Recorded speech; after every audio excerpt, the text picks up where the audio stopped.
maaari ba kayong tumayo at manalangin? Sino ang gustong manguna? Ako, ma'am. Yes, Isaiah? Let us all remember that God is with us in the name of the Father, and the Son, and of the Holy Spirit. Amen.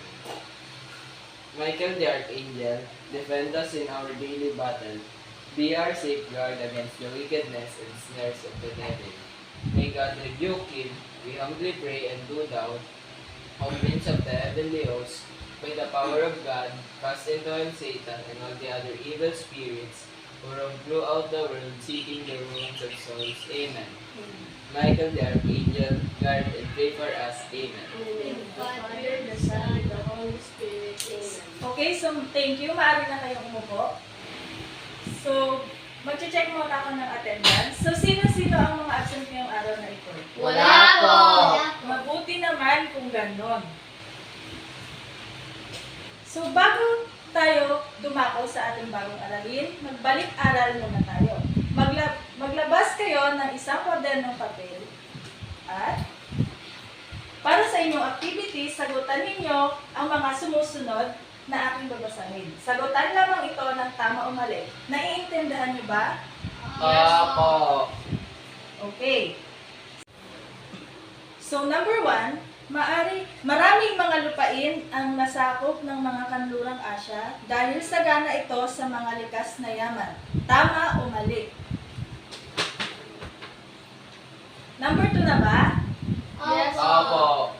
Dahil sa imperialismo at kolonyalismo ay lumaki ang populasyon ng Europa. Tama o mali? Mukhang alam na alam niyo na ang sagot ah.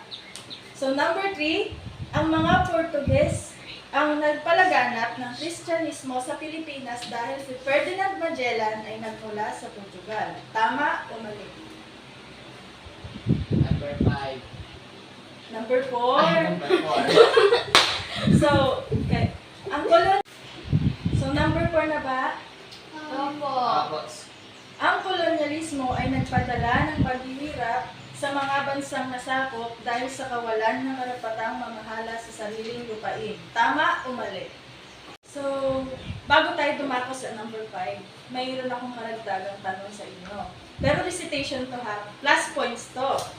So, ano ang naging impluwensya ng kolonyalismo dito sa ating bansa, sa Pilipinas? Ma'am, ako, ma'am. Yes? Saya ba or Simon? Ako po, ma'am. Simon. Na-impluwensya po ng mga Espanyol tayong mga Pilipino dahil po sa ating mga kagamitan. Wala po tayong mga lakas para sumama sa mga gera para ipagtanggol ang ating mga bansa. Tapos pinagpalit pa po nila ang ating mga kultural, relihiyon, at mga pamamahala at ekonomiya. Wow, nice. So, palakpakan natin si Simon. So, mayroong plus 5 si Simon sa activity na to. Kala ko plus So, tayo ay dumako naman na sa number 5. So, dumako na tayo sa number 5. Kinokontrol ng mga kanlurang bansa ang politiko ng bansang nasakop, ngunit hindi ang kabuhayan nito. Tama o mali? Ma'am, pwede po pa ulit? Okay. Kinokontrol ng mga kanlurang bansa ang politiko ng bansang nasakop, ngunit hindi ang kabuhayan nito. Tama o mali? Okay, tapos na ba, mga bata? Opo! So, pass the paper forward. Forward, guys. So, i-check ko na lang to and then ibibigay ko sa inyo mamaya. So, dadako na tayo sa ating bagong aralin. Ito ay ang Revolusyong Siyentipiko, Enlightenment at Industrial. Ang mga bagong kaalaman at teknolohiya na nadala at ipinakilala ng eksplorasyon, renaissance at reformasyon ay nagbunsod upang pagtuunan ng mga tao ang edukasyon at agham. So dahil sa Revolusyong Siyentipiko, Enlightenment at Industrial, dito natin makikita ang pagbabago ng mundo. At ang mga siyentista na kung saan marami silang mga kagamitan na nagpagaan sa buhay ng mga tao noon, na nagagamit pa rin natin hanggang ngayon.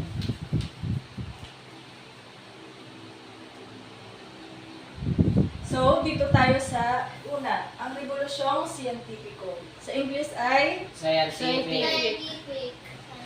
so, sino ang gustong magbasa? Simon? Rebolusyong Siyentipiko. Ang ika-16 at ika-17 siglo ang hudyat sa pagpasok ng Rebolusyong Siyentipiko. Ito ang simula ng panahon ng pagsisiyasat sa pamagitan ng eksperimento, bunga ng kanilang pagmasid sa San Sinubok. Ang dating impluwensya ng simbahan sa pamumuhay at kaisipan ng mga tao ay nabawasan at humina dahil sa mga paglalathala ng mga bagong tuklas na kaalaman na pinatunayan ng bagong sayensya. Yes. Kagaya nga ng sinabi ko kanina, na dahil sa Rebolusyong Siyentipiko, nagkaroon ng mga bagong invention ng mga siyentista. At ang impluwensya din ng simbahan, ng mga tradisyonal na kanilang ginagawa noon, ay hindi na masyadong tinatangkilik ng mga tao. So, Rebolusyong Siyentipiko, naging tulong ang panahon ng katwiran. So, tinatawag din palang ang Rebolusyong Siyentipiko, tinatawag din ito Age of Reason. Yeah. Upang magkaroon ng bagong liwanag ang mga tradisyonal na ideya at bigyan ng bagong paglalarawan at redefinition ng lipunan. So, ito, may mga, ipapakilala ko sa inyo ang mga siyentista na kung saan may iba't ibang mga na-discover noong panahon ng Rebolusyong Siyentipiko. So, una ay si Nicolas Copernicus, 1473 hanggang 1543. So, isang astronomer na mula sa Poland na nakilala sa kanyang heliocentric view sa kalawakan o paniniwalang kundi ang araw at ang daigdig ay umiikot sa paligid. So, ang paniniwala ni Nicolas Copernicus na ang araw daw ang sentro ng daigdig ng mga iba't ibang planeta sa kalawakan. So, si Galileo Galilei. Yeah. Familiar ba kayo sa kanya? Yes. Di ba siya din ang ipinakulong ng simbahan noong panahon ng Renaissance? Yes. Yes. Very good. Siya ay sinilang noong 1564 at namatay noong 1642. Italianong siyentista at matematikong nakaimbento ng telekoyo na ginamit niya sa pag-aaral ng kalawakan. So, Tycho Brahe, 1546-1601. Sino gustong magbasa? Ako, ma'am. Okay, saya. Isang Danish na siyentista, pinatunayan niyang ang kometa ay hindi lamang fenomenang atmosferiko. Bagkus ang kometa ay representasyon Na. ay ng pagbabago sa kalawakan. Yun, guys.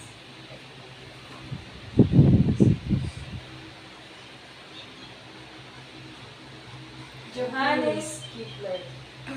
So, 1571 to 1630. Isang German na naglathala ng akda ni Brahe na natuklasan niya ang paggalaw ng isang planeta sa orbit ay bumibilis habang lumalapit ito sa araw. So, ang kanina yung paniniwala ni Tycho Brahe, pinaniniwalaan din ni ay isang German na naglathala ng akda ni Brahe na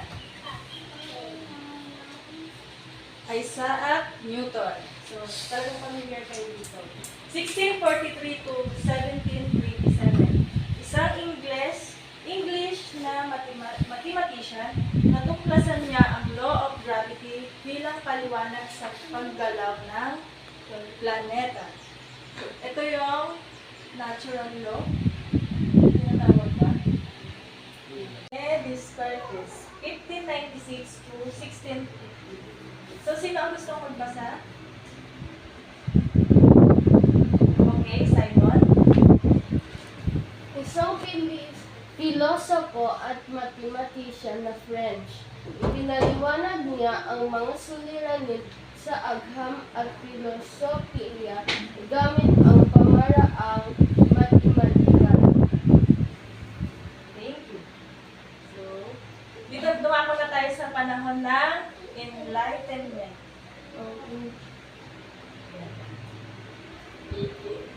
So, sa panahon ng Enlightenment, isa sa bunga ng pamamaraang makaagham ang epekto ng revolusyon sa iba't ibang aspeto ng buhay. Marami ang nagmungkahi na gamitin ang pamamaraan upang mapaunlad ang buhay ng tao sa larangan ng pangkabuhayan, pangpolitika, panrelihiyon, at edukasyon. Bagamat ang Enlightenment ay tumutukoy sa pilosopiyang umunlad sa Europe noong ika-18 siglo, maaari rin sabihin ito ay isang kilusang intelektual. Ang Enlightenment ay binubuo ng mga scholar na nagtangkang iahon ang mga Europeo mula sa mahabang panahon ng kawalan ng katwiran at mahabang panahon ng kawalan ng at pamamayani ng pamahiin at bulag na paniniwala noong Middle Ages. Sa panahon ng Enlightenment, nagtangka ang mga philosopher na maipaliwanag ang kalikasan nito. Mula rito, hangad nilang makabuo ng mga ideya na pamamaraan sa pamumuno, edukasyon, demokrasya at iba pang suliraning panlipunan. So, kilalanin din natin ang mga nakilala noong panahon ng Enlightenment. So, Thomas Hobbes, noong 1588 to 1679. So, sino ang gustong magbasa? Anton?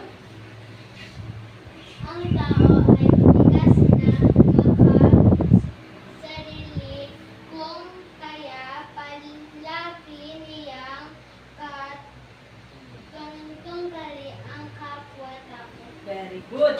So, ang paniniwala ni Thomas Hobbes na mas kailangan mong paniwalaan ng iyong sarili kaysa sa ibang tao dahil masyado siyang competitive siguro. Yun ang paniniwala ni Thomas Hobbes. So, Jean, Jacques Rousseau. 1712 to 1778. At si John Locke, 1632 to 1704. Sila din ay nakilala. Silang pareho ay may parehong paniniwala. Wala ata yung aking regulation.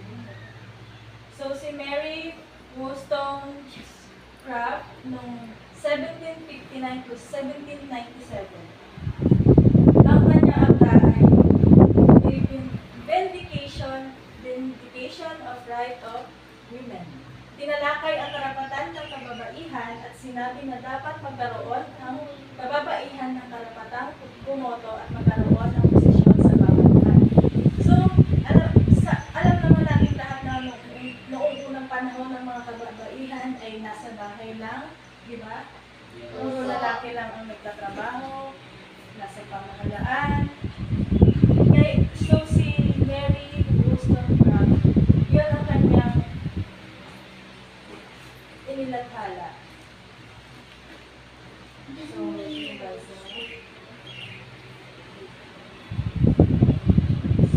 So, sa panahon ng Enlightenment, nandito yung paglalagay ng tao ng kanyang kapalaran sa kanyang mga kamay sa pamamagitan ng katwiran.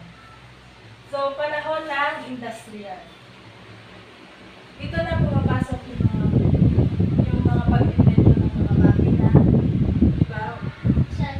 In the word industrial. Yeah.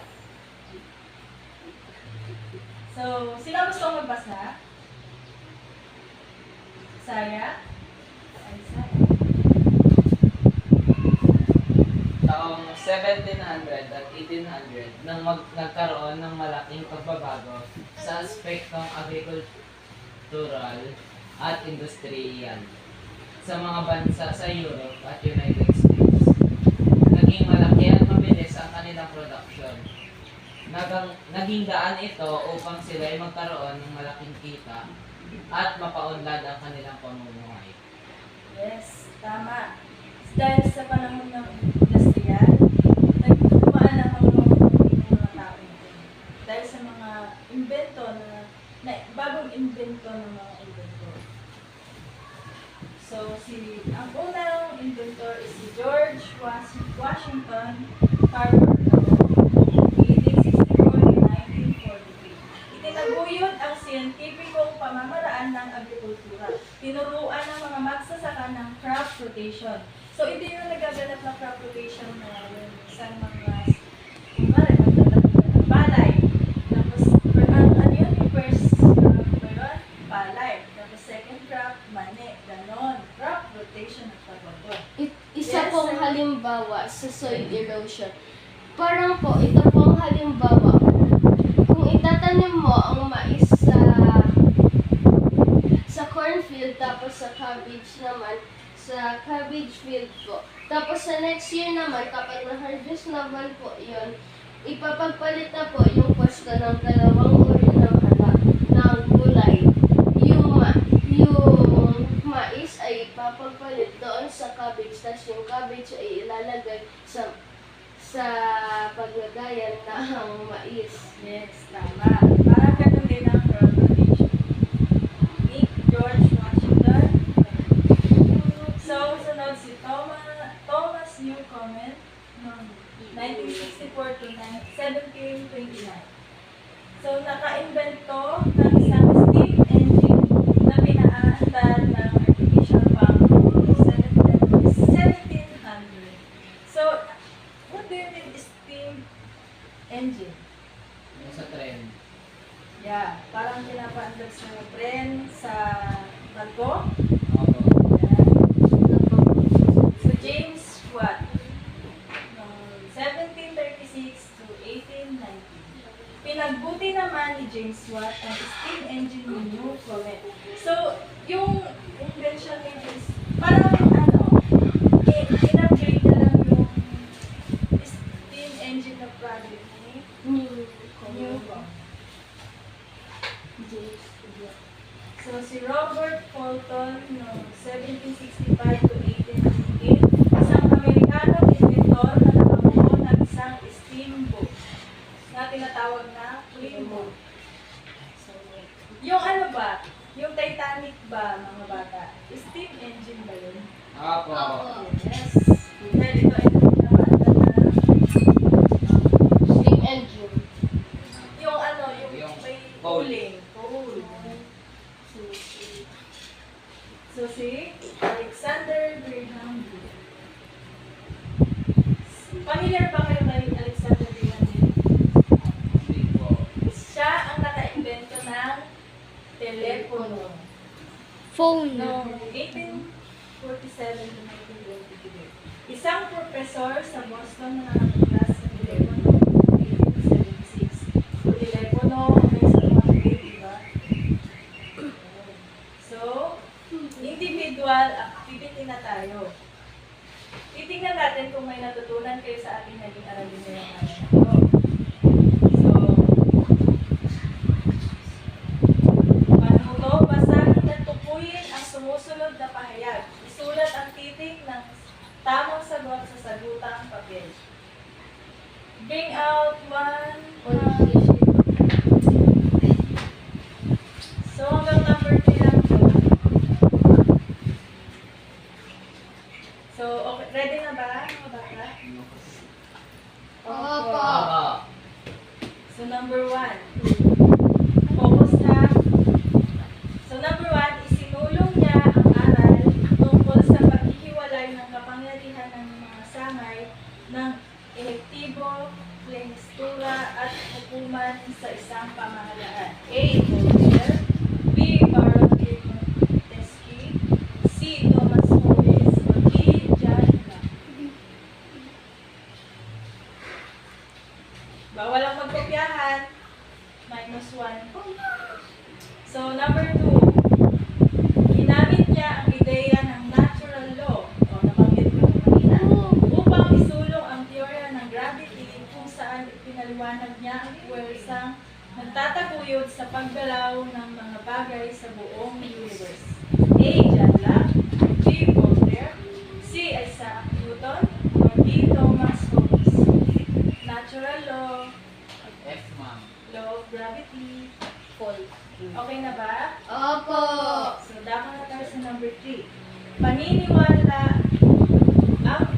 Naniniwala siya na ang daigdig ang sentro ng kalawakan at ang ibang mga heavenly body ay umiikot sa araw. A.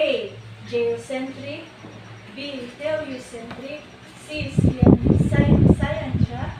Scientia, D. Ether. Ay, naano ko ito kanina. Sa unang, ano ba to? Geocentric, heliocentric. Nakasentro ang buong planeta sa araw. So, tapos na ba mga bata? Ipasa ang inyong papel paharap. Ma'am, pwede po pa ulit yung number 3? Okay, sige. So, paniniwala na ang daigdig at ang mga planeta ay nakasentro sa araw. Okay na ba? Ano po mga choices? Ay, okay. A. Geocentric, B. Heliocentric, C. Scientia, or D. Ether. Okay na ba? So, Yes, ma'am. meron akong inihandang group activity din sa inyo. Ay, ipasa niyo muna yung mga papel paharap. Ayan. So, bumuo kayo ng tatlong grupo. Limang grupo pala to. Limang grupo. Ang limang grupo ay sasagutan ng mga ito. Unan ng mahahalagang impormasyon ng talahanayan na maglalaman ng astronomiya ng iba't ibang personalidad. Isulat ito sa isang long bond paper. So, ang gagawin nyo, maggagawa kayo ng parang essay tungkol sa mga astronomer kanina. Nasa revolution sila. At, nakuha niyo ba mga bata? So, I give you 5 minutes ba? Mama, Niklay, ma'am. Okay. 10 minutes po. 10 Opo. minutes. Okay, orasan ko kayo. O, leader. Tapos na ba mga bata? Opo. Wow, mukhang marami tayong natutunan sa ating bagong gawin. Ayan. Tama ba? Tama. So, generalization. So, sa ating mga tinalakay ngayon, ano ang mga importansya nito sa ating mundo? Ano ang naging impluensya nito sa ating mundo? Naging mabuti ba o masama? Simon? Mabuti po para matutunan po ng mga Ibang tao po ang edukasyon na binigay nila sa atin. Thank you. Para sa Sino mga bang gusto sumagot?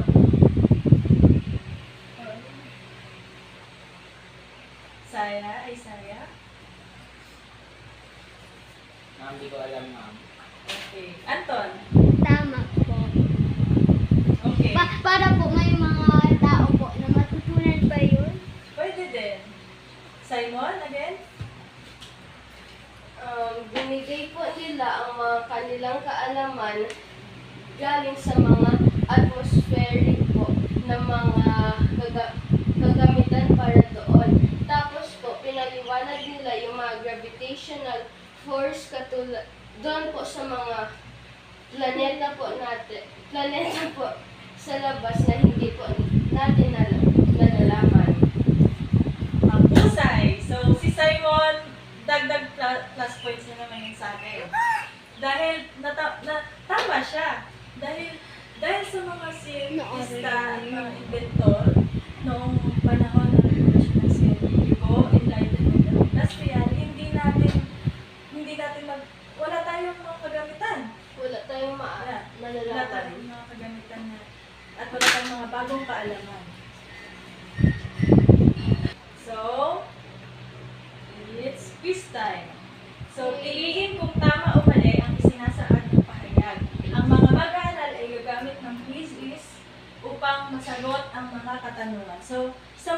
cellphones na lang kayo magsasagot. At, di ba may mga accounts naman na kayo doon, mga bata? Messenger po. So, assignment. Maglabas kayo ng isang kwadranong pagbulat sila, ha? Bukas ito. Bukas ang basahan ito. Ma'am, and part. 1/2. Crosswise. So, okay na ba? Opo. So, sagutin ang mga sumusunod na tanong. Ano ang enlightenment? Number 1, ano ang enlightenment? Number 2, ano ang revolusyong industrial? At number 3, bakit naganap ang revolusyong industrial sa Great Britain? So, ito yung mga pinalakay natin kanina, ha?